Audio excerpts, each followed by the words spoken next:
भारत ने सही औकात दिखाई है हमारी क्रिकेट टीम की इस टाइम पे। वन साइडेड एक और मुकाबला हुआ, हमें ये पहले से ही पता था। चैंपियंस ट्रॉफी के हाई वोल्टेज एनकाउंटर में भारत ने पाकिस्तान को 6 विकेटों से शिकस्त दे दी है। भारत की इस कामयाबी में विराट कोहली शानदार सेंचुरी के साथ नुमाया तरीन रहे। दिल के अरमां आंसुओं में बह गए।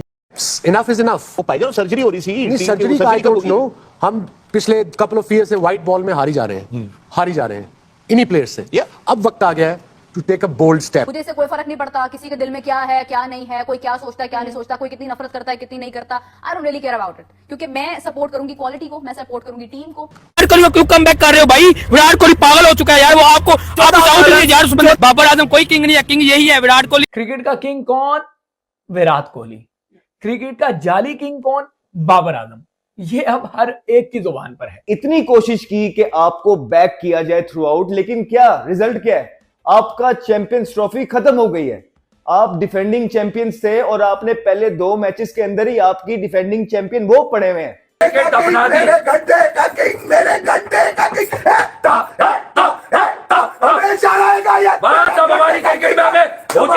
मुझे अब जीतनी चाहिए, मुझे अब सिर्फ यही चाहिए। बाबर से रिजवान अब छोटी चील। आजकल क्रिकेट के हिसाब से ये वो प्लेयर नहीं है, ठीक है। 20 टीमों के साथ इन्होंने परफॉर्मेंसेस दी हैं। आप लोग बहुत ज्यादा इनको हाइप दे रहे हो। हम मॉडर्न डे क्रिकेट से बहुत पीछे हैं और उस टाइम मुझे बहुत बैचिंग हुई थी कि ये क्या बातें कर रहे हैं, ये नेगेटिव है, ये है। मैं 2021 से ये बातें कर रहा हूँ कि हम मॉडर्न डे क्रिकेट से बहुत पीछे हैं। वहां डाला इंडिया ने, वहां डाला जहां से अब निकल नहीं पाएगा।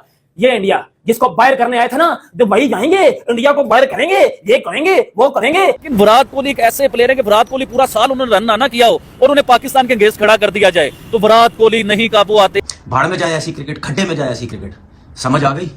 जो थकी हुई थर्ड क्लास किस्म की टीम भेजी गई चैंपियन ट्रॉफी में, ये पहले पता था ये सब कुछ होना है। असली किंग है और कौन घंटे का किंग है सब जान गए। विराट कोहली किसी के खिलाफ नहीं चलता, पाकिस्तान को बख्शता ही नहीं। चौका मार के उसने सेंचुरी बनाई तो ये चौका नहीं था, ये जन्नाटेदार थप्पड़ था।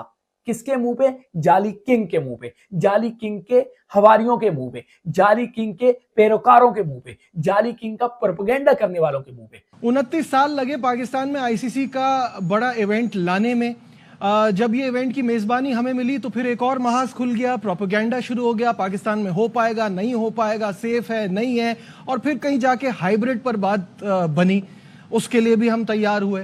फिर इस टूर्नामेंट को अच्छा कराने के लिए हमने खूब पैसा लगाया, स्टेडियम्स बनाने में, उनकी अपग्रेडेशन में। जो असली काम था टीम बनाने का, उसमें हम कंप्लीटली फेल हो गए। विराट खुद ही डालता है और कोहली निकालता है, फिर कोहली डालता है, फिर विराट निकालता है, फिर इसी तरह चलता रहता है और ये अकेले ही खड़ा रहता है। इसको फॉर्म मैं पहले ही कह रहा था कि अगर जीतना है तो कोई ऐसी काम करो जिससे विराट कोहली टीम में हो। जिस टीम में विराट कोहली होगा, बिल्कुल होगा, फिर इसी तरह मारेगा जिस तरह वो खड़ा रहा। इसी तरह से चलना है। पाकिस्तान ने इतना सब कुछ किया, इतनी तैयारी की, इतनी हाइप बनाई, और 5 दिन लगे हमें इस इवेंट से बाहर होने में। अब मुझे पता है कि इफ्स एंड बट्स है, लेकिन जब खुद रिजवान कह रहे हैं कि ऐसा नहीं चाहिए हमको, और हमें भी ऐसा नहीं चाहिए। हमें चाहिए पाकिस्तान जो कि अच्छी परफॉर्मेंस दिखा सके। हमें चाहिए वो जो क्रिकेट में हमारा खोया हुआ मकाम था वो हमें वापस दिलाया जा सके। भारत ने सही औकात दिखाई है हमारी क्रिकेट टीम की इस टाइम पे। वन साइडेड एक और मुकाबला हुआ, हमें ये पहले से ही पता था, लेकिन हम हर जगह जाके कह रहे हैं, हम भारत की बड़ी साइड की फ्लॉज निकालने की कोशिश कर रहे हैं कि नहीं, भारत में थोड़ा सा ये मसला है। हाँ, उनका बुमराह चला गया होगा, उनके पास ऑलराउंडर ज्यादा हैं। हमने इतनी कोशिश की कि आपको बैक किया जाए थ्रू आउट, लेकिन क्या रिजल्ट क्या है? आपका चैंपियंस ट्रॉफी खत्म हो गई है। आप डिफेंडिंग चैंपियंस थे और आपने पहले 2 मैचेस के अंदर ही आपकी डिफेंडिंग चैंपियन वो पड़े हुए हैं। आज इसी तरह लगा है कि जिस तरह एक चाइना की कॉपी और ओरिजिनल सुपरस्टार्स में फर्क दिखाया उन्होंने, क्या होता है। आपकी बल्लेबाजों से शुरू करते हैं यार। बाबर आजम अरसे दराज से उनसे कोई परफॉर्मेंस नहीं हो रही, कब न जाने वो जो है ना मैचेस जितवा के देंगे। कोई समझ नहीं आती है उनको कि हो क्या गया है। उनकी तो इस तरह टांगे कांपने लग जाती हैं, जरा सा प्रेशर वाला गेम उन पे आता है, थोड़ी सी तनकीद उन पे स्टार्ट हुई है, अरसे दराज से खेलते आ रहे हैं, 7 इवेंट हो गए हैं, एक मैन ऑफ द मैच आपका 2019 में जाके है। कब भाई परफॉर्मेंस करनी है आपने? बड़ी बड़ी बातें कर करके कोई फर्क नहीं पड़ता, ये नहीं पड़ता, वो नहीं पड़ता, मुझे ये ना कहें। क्या कहें फिर आपको यार? क्या कहे, कोई ब्रेनलेस चीजें आप लोग कर रहे हैं।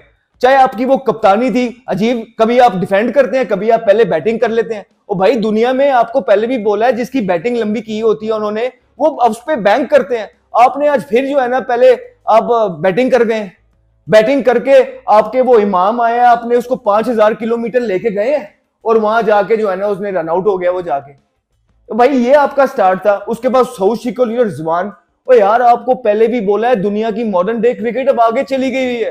आपके 2 आउट है, आप रन तो चलाओ, ठक ठक ठक ठक। इतनी सुस्ती आपने पैदा कर दी गेम के अंदर कि यकीन जाने एक टाइम पे मोबाइल पे हम मैच देख रहे थे और सो गए थे। वो तो दोबारा कोई चौका लगा के 15-20 ओवर जाके तो शोर मचा तो आंख खुली है। इस तरह की सुस्त बैटिंग आप लोग कर रहे थे यार। कप्तान है रिजवान आपका, और रिजवान साहब ये क्या बैटिंग है, आप पूरा गेम अकेले ही ले गए, 80 बॉल खेल गए फिर से आप। यार आप लोगों को कोई समझ नहीं आ रही है कि मॉडर्न डे क्रिकेट किस तरह है। वो भी तो खेल ही रहे हैं, वो उसी पिच पे खेल रहे हैं यार जिस पिच पे आप खेल रहे हैं। क्रिकेट का किंग कौन? विराट कोहली। क्रिकेट का जाली किंग कौन? बाबर आजम। ये अब हर एक की जुबान पर है, हर एक की जुबान पे है। हर कोई समझ गया है कि कौन असली किंग है और कौन घंटे का किंग है। सब जान गए। विराट कोहली किसी के खिलाफ नहीं चलता, पाकिस्तान को बख्शता ही नहीं।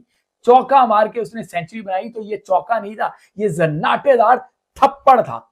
किसके मुंह पे? जाली किंग के मुंह पे, जाली किंग के हवारियों के मुंह पे, जाली किंग के पैरोकारों के मुंह पे, जाली किंग का प्रोपेगेंडा करने वालों के मुंह पे। और ये थप्पड़ था रुसवाई का बाइस। किसके लिए? पाकिस्तान के लिए। पाकिस्तान के लिए ये रुसवाई का बाइस था कि हम जिस किंग के पीछे भाग रहे थे वो किंग नहीं था, वो एक धोखा था, वो एक फराड था जिसने पाकिस्तान क्रिकेट को तबाह बर्बाद कर दिया। आज पाकिस्तान क्रिकेट यहां पर है कि चैंपियन बनके जिस इवेंट में दाखिल हुई थी, उस इवेंट में सबसे पहले छुट्टी किसकी हुई? पाकिस्तान की हुई। बहुत सारे आ जाएंगे अभी, ये सिनेरियो, ये सिनेरियो, सिनेरियो, कोई सिनेरियो नहीं है। आप इस काबिल नहीं है, आपकी ये औकात ही नहीं है कि आप अपने एजाज का दिफा करें, कि आप चैंपियंस ट्रॉफी में आगे बढ़ें। आज ये नौबत आई है कि आप अपने एजाज को जो है वो खो बैठे हैं। आने वाले दिनों में ये नौबत आएगी कि आप इस किसी बड़े इवेंट में जा ही नहीं सकेंगे, क्योंकि जिस पे आप इन्वेस्ट कर रहे हैं वो सिर्फ और सिर्फ धोखा है। पाकिस्तान क्रिकेट को तबाह बर्बाद कर दिया इस किंग माइंडसेट ने। कॉइन का रुख जो होता है ना, वो चाहे इधर से देखे चाहे उधर से देखे, उसकी प्राइस एक ही होती है। कप्तान कोई भी हो, इस टाइम माइंडसेट एक ही है और वो है किंग माइंडसेट। और इस किंग माइंडसेट ने पाकिस्तान क्रिकेट को स्लेव बना के रखा है। स्लेव यानी कि गुलाम। पाकिस्तान क्रिकेट गुलाम बन चुकी है। भारत से ये शिकस्त नहीं है, ये भारत से रुसवाई है। और ये रुसवाई बार बार किसने कमाई है? किंग एंड कंपनी ने कमाई है। और ये किसका मुकद्दर बनी है? पाकिस्तानी कौम का मुकद्दर बनी है। क्यों बनी है? क्योंकि पाकिस्तानी कौम जो है वो बिल्कुल इनकी मोहब्बत में अंधी हो चुकी थी। उनको सच दिखाने वाले, मैं सच दिखाता था, मैं कौम का विलन बन चुका था। मैं सच बताता था, मैं कौम को बुरा लगने लग गया था। खैर पूरी कौम को तो नहीं, वो चंद हवारी, क्योंकि मेरे खिलाफ मीडिया में कंपेन चलाई गई, मेरे खिलाफ सोशल मीडिया पे कंपेन चलाई गई। ये सब किस लिए किया गया? ताकि मैं सच बोलना छोड़ूं। मैंने सच ना बोलना छोड़ा है, ना बोलूंगा, मैं आगे भी बोलता रहूंगा।